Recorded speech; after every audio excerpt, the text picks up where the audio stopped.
Well, this one is celebrating an iconic nonagenarian who is engineer by the name Engineer Vincent Maduka. Well, the Nigerian Television Authority has paid glowing tribute to its pioneer Director General Engineer Vincent Ifeanyichukwu Maduka, who clocked 90 years. Well, the event, which brought together veteran broadcasters, media executives, and government dignitaries, celebrated not just the birthday, but a lifetime devoted to shaping the nation's broadcast landscape. Well, coming from the Primetime News Galaxy TV reporter, Ben Jasmine has more to tell us. So let's go watch this report. We'll be right back.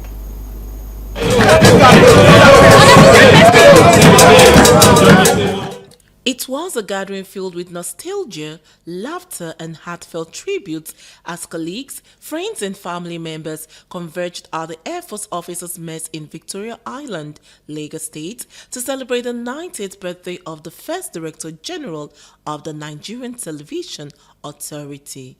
Born in the year 1935, Maduka became a trailblazer in Nigerian broadcasting, leading the transformation of television from regional stations into a unified national network in the year 1977. He was described as a man of vision, discipline, and innovation whose leadership sets the standard for professionalism in the broadcast industry. You hadn't got a mind of your own as such. Your mind had to go according to the standard global practices, You didn't have to deviate. And so, look, he laid a very sound foundation.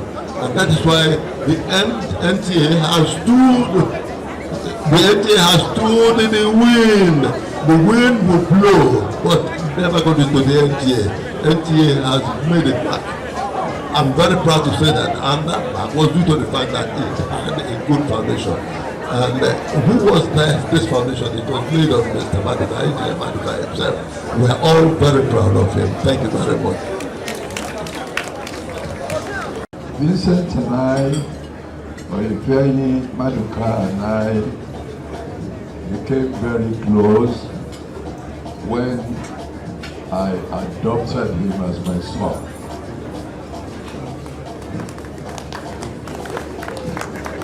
You will ask, how did he become my son? When his real father died, and our principal, Mr. J.B. Bunting,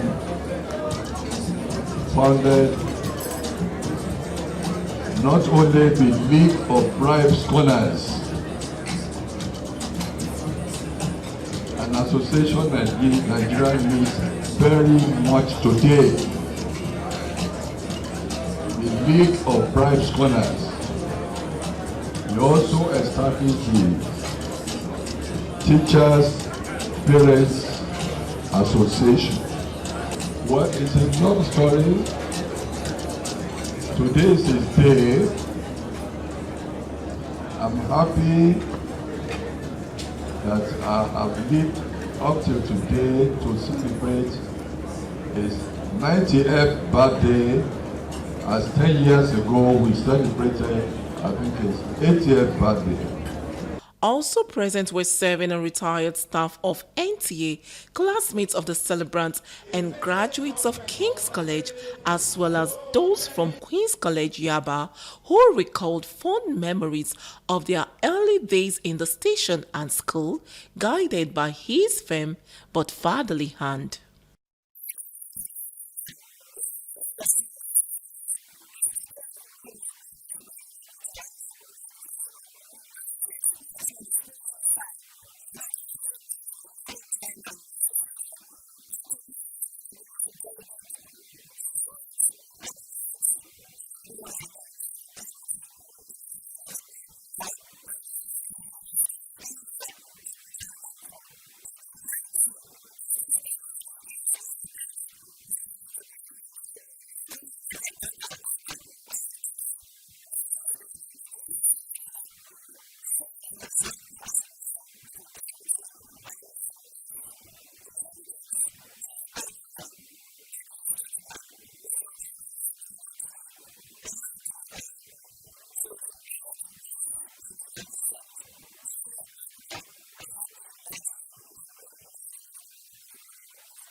The event featured musical performances, documentary highlights of his career, and the cutting of birthday cake, symbolic of a life of service and enduring impact. From humble beginnings to national prominence, Engineer Vincent Ifeanyichukwu Maduka's story mirrors the growth of Nigerian broadcasting itself, one built on vision, integrity, and the power of the screen. For Galaxy Television, Ben Jasmine reporting from Lagos State.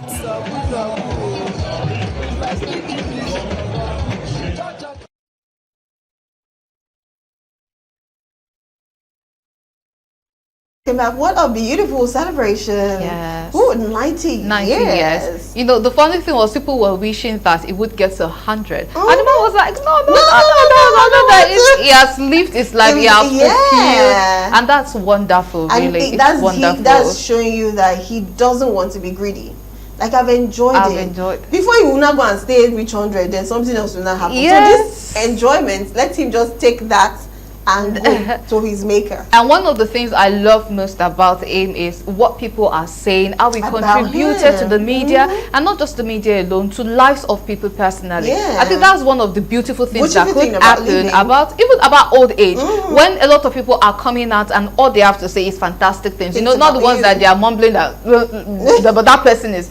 Yeah, they are coming to celebrate it, but you just see people nagging, saying stuff like. But for this man, the encomium was powerful. It was wonderful. And we wish he that deserves his flowers. Yes, the rest of his days may be filled with good health, with joy, with laughter, with love. And well, I would also say we also wish him longer life. Well, I would say happy belated birthday to him. Although we were not there, but this is still us, saying happy birthday once again. Well, what's the next story? Okay, so this one is the one that has been taking social media by storm. If you're checking people's status in the last few days, this is what you'll be seeing there. Yes, and that is Mr. emerges winner of BB Nigeria 10 yes season. Yeah, so let's go see the video, and when we come back, we'll still have more news for you. All right, that was interesting. Congratulations to Emesi, who emerged winner. Well, Nigerians will probably be a little bit bored now, but I think another football season is coming, so that will keep them occupied for a little. Of course, for a little. A big distraction, though. Yes. Well, let's move on now. This has been trending, I think, as Sunday, but somehow it still came up again, and people are like, why is he still talking about his ex-wife? And somehow you just find out that, when people want to really know the real story, they just keep asking and keep bringing up your issues. Well, talking about that, this is Daddy Freeze, where he opened up on his crashed marriage to his ex-wife. Now, a Nigerian media personality, Daddy Freeze, has opened up about his failed marriage to his ex-wife, Opeyemi. In an interview with Chude Jidonwu, he revealed that he got married at the age of 24 while his ex was 22. He claimed he only married her because she was pregnant and wouldn't have married her if she weren't carrying his child. Now, the controversial media personality recalled how he and his ex were sleeping in the same room at some point in their marriage and were only going to church together. Regarding his current marriage, Freeze said he has never raised his hand to his wife, even though he sometimes shouts. Well, the news of why this is coming up again is because people are still saying he's abusive in his marriage, and that was why his ex left. And now, because people are saying the same thing about his current wife, he probably had to grant this interview again. So let's quickly watch that short interview, and we'll be right back to continue the program. I believe prayer is not on the top 10 most important things as a Christian. You have to watch this interview. We're not even sleeping in the same room anymore, but we're going to church together.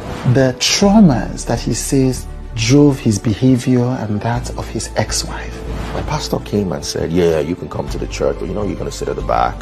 His friends with Hush Puppy. You see, he was my friend when nobody accepted to be my friend because I criticized their pastors. He hasn't seen his children in almost 10 years. But she said, if I'm not going to pay school fees, I'm not going to see the kids. Last time he saw them, 5 minutes. Supervised visit. Am I a murderer?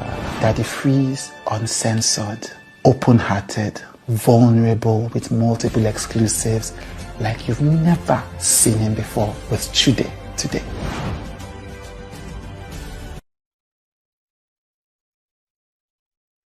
Welcome back. What you heard from Daddy Freeze, he does not raise his hand, but trust Nigerians, trust netizens. They will still come at Daddy Freeze and like, okay, but we heard this one. I'm certain there will probably still be more interviews. And trust Daddy Freeze, he always bring his ring light. Yeah. And be like, I already said I don't ring light.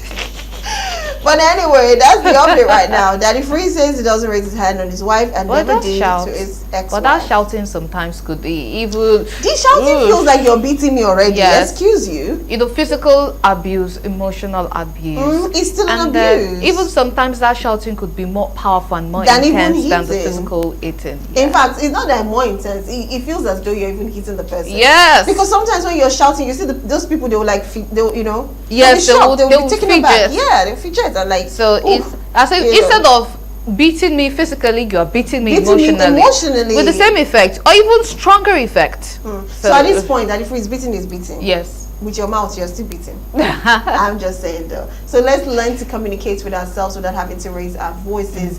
It makes absolutely no sense. And trust me, when you raise your voice at people, they never actually get your message. They probably just look at you and like, okay, keep shouting. Or when you are done, come and talk to me. Yeah. But anyways, what's the next story? Okay, alright, this one is Seyi narrates origin of rift with Tiwa Savage. Seyi has disclosed the cause of a long-running feud with her colleague Tiwa Savage. She revealed that her former personal assistant was at the heart of their feud. In a recent video that went viral, the singer disclosed what the ex-staff members had with Tiwa Savage's ex Tunji Balogun, aka T-Blaze. Let's go see what all that was actually all about. Like why it had to go the way it did. Yeah. And I honestly didn't know what the real reason why we stopped talking to each other, besides what you said, like people pitting us against each other, until should I say it? Feel free. Until a young lady that I had hired as a PA, I think I told you this actually. I don't know this story. No, you don't. But you know, she's the one that, you know, TikTok kids. Come on, get away. She's you know, but because it hurts so bad. A young lady I had hired to be my PA back then when Didi was still managing. Yeah. Hi Didi. Hi baby, love you. Turns out, so when I was just about to give birth to Issa, you know, after the whole salon experience, it trended all over the world. I didn't even realize it was that big, but that's probably why I had a nervous breakdown actually, and I did. But I moved to London to have my daughter, and I saw this girl, someone I'd not seen in about 7 years almost. And she was and yes, I went to the club pregnant. And so anyway, I saw her at the club, and she was like, Seyi, I need to talk to you. And she was like, okay, cool. And then she hit me up on Instagram, sent me her number. We met out for lunch because we hadn't seen each other in so long. She was my PA. Me, her, and Didi were like this. Do you understand? We used to travel everywhere together, post things on Instagram, everything. Anyway, turns out we sat down, you know, to eat, and she was like, I saw what happened and I'm really sorry. It's very detrimental to your career and I feel like I'm the cause of it. Let me just take off my glasses so you can hear me very well. I said, what do you mean, you know? And I was saying to her, no, I'm over it now. I'm trying to focus on this, my baby, everything. Yeah, she was like, no, Seyi, I need to talk to you. And her name, I'm not going to say her name, but those in the industry that know her obviously know that she was around me then. So there's some people that might watch this and be like, oh my God, I know who she's talking about. Anyway, so she says, I think it's my fault. So anyway, cut a long story short, turns out the girl was having an affair with my girl's husband. And I didn't even know. I'm the only one. T-bills? Boy. So, yeah. Anyway, and I know you've given me dishes, but I think I forgot. Mommy brain, sorry. Yeah. Shit. No. Okay, continue. Yeah. Go on. So she told me all of that. I mean, must have been true. I don't think she would have said something like that as a joke or a lie.